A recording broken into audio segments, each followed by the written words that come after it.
নমস্কাৰ বন্ধু বান্ধৱীসকল, আপোনালোকক স্বাগতম জনালো আমাৰ আজিৰ বিশেষ ভিডিঅ'টোলৈ। ভগৱান শ্ৰীকৃষ্ণৰ মতে মনুষ্যক নিজৰ ঘৰৰ কেইটামান বস্তু কেতিয়াও ভুলতেও আনক ধাৰলৈ দিব নালাগে, কাৰণ সেইকেইটা বস্তুত মা লক্ষ্মীয়ে বাস কৰে। বন্ধুসকল, আমি সকলোৱে সৰু থাকোতে শিকোৱা হৈছিল যে আনক দান কৰিলে বা সহায় কৰিলে পুণ্য হয়। ভগৱান শ্ৰীকৃষ্ণৰ অনুসৰি ভাল কৰ্মৰ ফল সদায় ভালে হয়, কিন্তু কিছুমান এনেকুৱা বস্তু আছে যিটো ভুলতেও আনক দিব নালাগে, কাৰণ এনেকুৱা বস্তু আনক দান কৰিলে আপোনাৰ ঘৰৰ সুখ শান্তি গুচি যায়। বন্ধু বান্ধৱীসকল, জানো আহক সেই বস্তু কেইটা কি কি। প্ৰথম বস্তুটোৱে হৈছে আপোনাৰ পত্নীৰ অলংকাৰ। মহিলাৰ অলংকাৰক মা লক্ষ্মীৰ প্ৰতীক হিচাপে মানা যায়। সুন্দৰ অলংকাৰ পিন্ধা মহিলাক মা লক্ষ্মীৰ প্ৰতিবিম্বৰ দৰে দেখা পায়। সেয়েহে কিছুমান মানুহে অলংকাৰ কিনি প্ৰথম মা লক্ষ্মীৰ ওচৰত ৰাখি পূজা কৰে, তাৰ পিছত পৰিধান কৰে, কিন্তু তেনেকুৱা নীতি নিয়ম আজিকালি কমকৈয়ে দেখিবলৈ পোৱা যায়। ঘৰৰ মহিলাসকলক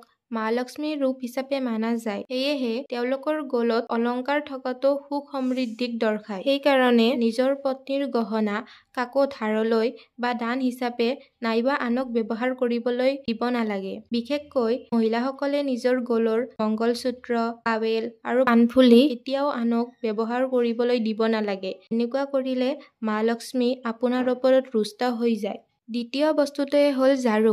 ঝাৰুৱে অকল আপোনাৰ ঘৰৰ ধূলিয়ে চাফ নকৰে, ঝাৰুৱে আপোনাৰ ঘৰৰ পৰা নকাৰাত্মক শক্তিও দূৰ কৰে।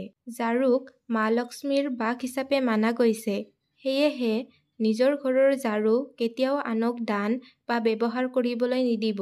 যদি ঘৰৰ ঝাৰু পুৰণি হৈ বেয়া হৈ গৈছে, আপুনি পেলাই নিদি প্ৰবাহিত জলত উটুৱাই দিয়ক আৰু আপুনি কেতিয়াও আনৰ ঝাৰু ব্যৱহাৰ নকৰিব। তৃতীয়তে, সূৰ্য অস্ত যোৱাৰ পিছত গাখীৰ, দৈ, চাউল, আটা, নাৰিকল এনেকুৱা বগা বস্তু কেতিয়াও আনক নিদিব। এনেকুৱা মান্যতা আছে যে বগা বস্তুৰ পৰা সোনকালে নজৰ লাগে, সেয়েহে সূৰ্য অস্ত যোৱাৰ পিছত এনেকুৱা বস্তু আনক দিব নালাগে। এনেকুৱা কৰিলে আপোনাৰ ঘৰৰ সকাৰাত্মক শক্তি কমিব ধৰে। যদি আপুনি কেতিয়াবা দিব লগা হয়, তেতিয়াহ'লে দোকানৰ পৰা কিনি আনি দিব, ডাইৰেক্ট পাকঘৰৰ পৰা উঠাই নিদিব।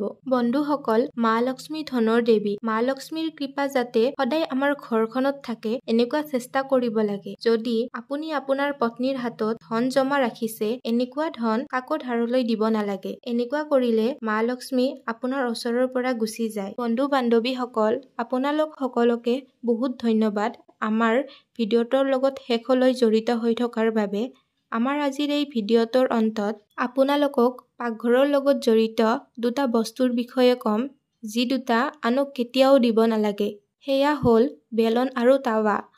আপুনি কেতিয়াও নিজৰ ঘৰৰ বেলন আৰু টাৱা আনক ব্যৱহাৰ কৰিবলৈ নিদিব। আশা কৰোঁ ভিডিঅ'টো চাই ভাল পালে। যদি ভিডিঅ'টো চাই ভাল পালে, ভিডিঅ'টো এটা লাইক আৰু চেনেলটো ছাবস্ক্ৰাইব কৰিব নাপাহৰিব। ধন্যবাদ।